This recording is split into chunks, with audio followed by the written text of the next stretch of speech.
आज हम जो टॉपिक देखेंगे वो है समंक। समंक के प्रकार, जिसमें आएंगे प्राथमिक और द्वितीयक समंक, और फिर प्राथमिक और द्वितीयक समंक में अंतर क्या है। तो पहले हम देखते हैं कि समंक क्या होते हैं। सामान्य शब्दों में समंकों का अर्थ तथ्यों के उन समूहों से होता है जिन्हें संख्याओं में व्यक्त किया जा सकता है। यानी समंक वो होते हैं जिन्हें हम नंबर्स में डिनोट कर सकते हैं। अब समंक के जो प्रकार होते हैं वो दो तरह के होते हैं। एक होता है प्राथमिक समंक, जिसे हम कहते हैं प्राइमरी डाटा, और दूसरा होता है द्वितीयक समंक, जिसे हम कहते हैं सेकेंडरी डाटा। प्राथमिक समंक वे समंक होते हैं जिन्हें अनुसंधानकर्ता द्वारा पहली बार एकत्र किया जाता है। प्राथमिक समंक या प्राथमिक आंकड़े कहलाते हैं। यानी वो डाटा जिसे अनुसंधानकर्ता यानी रिसर्चर जो होता है पहली बार स्वयं एकत्रित करता है। इस तरह के संकलन में अनुसंधानकर्ता ही स्वयं नए सिरे से समंकों का संकलन, वर्गीकरण, विश्लेषण तथा प्रकाशन करता है। यानी सारे जो काम होते हैं वो एक रिसर्चर जो होता है, अनुसंधानकर्ता जो होता है, वो स्वयं करता है।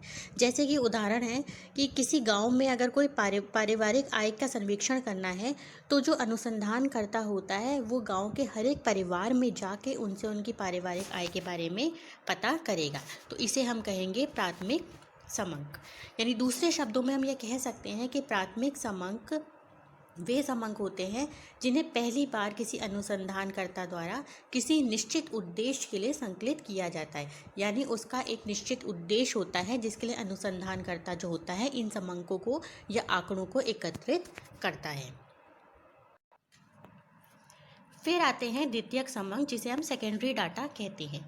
द्वितीयक समंक ऐसे समंक को कहा जाता है जिन्हें पूर्व में किन्हीं व्यक्तियों, संस्थाओं या अनुसंधानकर्ताओं द्वारा एकत्र किया जा चुका है, लेकिन कोई नया अनुसंधानकर्ता इन्हीं आंकड़ों का इस्तेमाल अपने अनुसंधान में करता है। यानी द्वितीयक समंक वो होते हैं जो दूसरे अनुसंधानकर्ता द्वारा या संस्थाओं द्वारा एकत्र किए जाते हैं और कोई दूसरा ही व्यक्ति जो होता है इनका उपयोग करता है। जैसे कि सरकार द्वारा जो होता है कृषि समंकों का संकलन एवं प्रकाशन किया जाता है। अगर कोई व्यक्ति अनुसंधान करना चाहता है कृषि समंकों पर तो वो सरकार द्वारा जो एकत्र किए गए समंक होते हैं उनका इस्तेमाल कर सकता है। इसी को हम कहते हैं द्वितीयक समंक। अब हम देखेंगे कि प्राथमिक एवं द्वितीयक समंकों में क्या अंतर होता है। पहला जो अंतर है वो है प्राथमिक समंक में मौलिकता होती है क्योंकि ये अनुसंधानकर्ता द्वारा स्वयं एकत्र किए जाते हैं।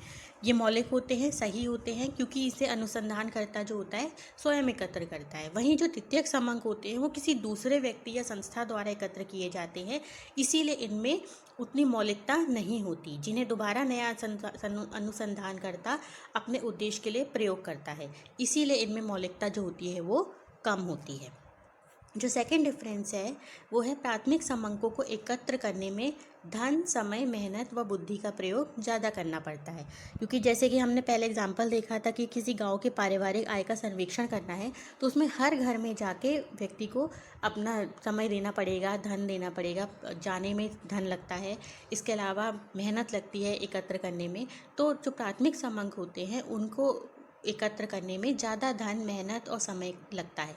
वहीं अगर द्वितीयक समंक की बात करें, क्योंकि ये पहले से ही एकत्र किए जा चुके हैं तो इसमें धन, समय, परिश्रम, बुद्धि का ज़्यादा प्रयोग नहीं करना पड़ता है।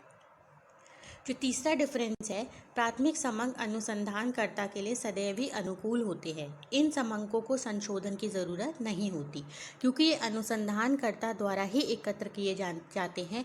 वो जानता है कि किस उद्देश्य के लिए वो इन समंकों को एकत्र कर रहा है, इसलिए वो उसी हिसाब से करता है। इसीलिए इनमें संशोधन की ज़रूरत नहीं पड़ती है। वहीं जो द्वितीयक समंक होते हैं इनमें संशोधन की आवश्यकता होती है क्योंकि ये पहले किसी और उद्देश्य के लिए संकलित किए जा चुके हैं और अनुसंधानकर्ता द्वारा इसको इस्तेमाल करने के लिए उसमें कुछ ना कुछ संशोधन करना पड़ता है। फिर चौथा आता है प्राथमिक समंकों के प्रयोग करते समय अत्यंत सावधानी बरतने की आवश्यकता नहीं होती क्योंकि अनुसंधानकर्ता स्वयं एकत्र कर रहा है तो इसमें उसे उतनी सावधानी बरतने की ज़रूरत नहीं पड़ती। लेकिन द्वितीयक समंक जो होते हैं किसी और के द्वारा एकत्र किए होते हैं, इसीलिए उसे पड़ताल करनी पड़ती है कि ये समंक सही है या गलत है, मतलब कि जांच करके ही वो इस्तेमाल कर सकता है।